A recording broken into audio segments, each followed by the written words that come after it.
আর ওনার জন্য আমরা খেয়ে পরে বেঁচে আছি। দাঁড়াও সাহেব। আমাকে আটকিও না রুমিতা, আমি তো একটা কুকুর। আমার সাথে কথা বললে তোমার ইউনিফর্মে দাগ লেগে যাবে। আমাকে ক্ষমা করে দাও সাহেব, আমি তোমাকে ভুল বুঝেছিলাম।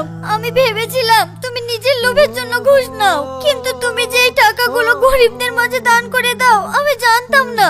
রুমিতা, তুমি আইনের বই পড়েছো আর আমি পড়েছি মানুষের জীবন। তুমি বলো আমি খারাপ, আমি ঘুষ নেই। হ্যাঁ, আমি স্বীকার করছি আমি ঘুষ নেই, কিন্তু কাদের থেকে নেই জানো?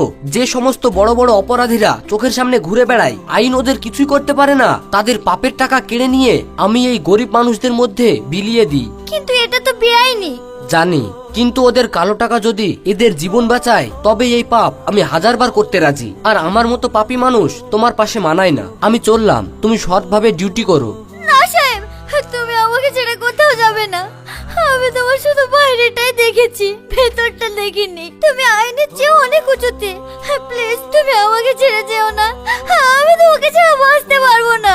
স্যার, আপনি ম্যাডামকে ক্ষমা করে দিন। ম্যাডাম আপনাকে অনেক ভালোবাসে। আপনি একবার আপনার দিক থেকে ভেবে দেখুন, যদি ম্যাডাম আজকে এরকম একটা কাজ করতো তাহলে কি আপনি ম্যাডামকে অপমান করতেন না? দেখুন স্যার, ম্যাডাম তো শুধুমাত্র ওনার ডিউটি করেছেন। চলুন ম্যাডাম।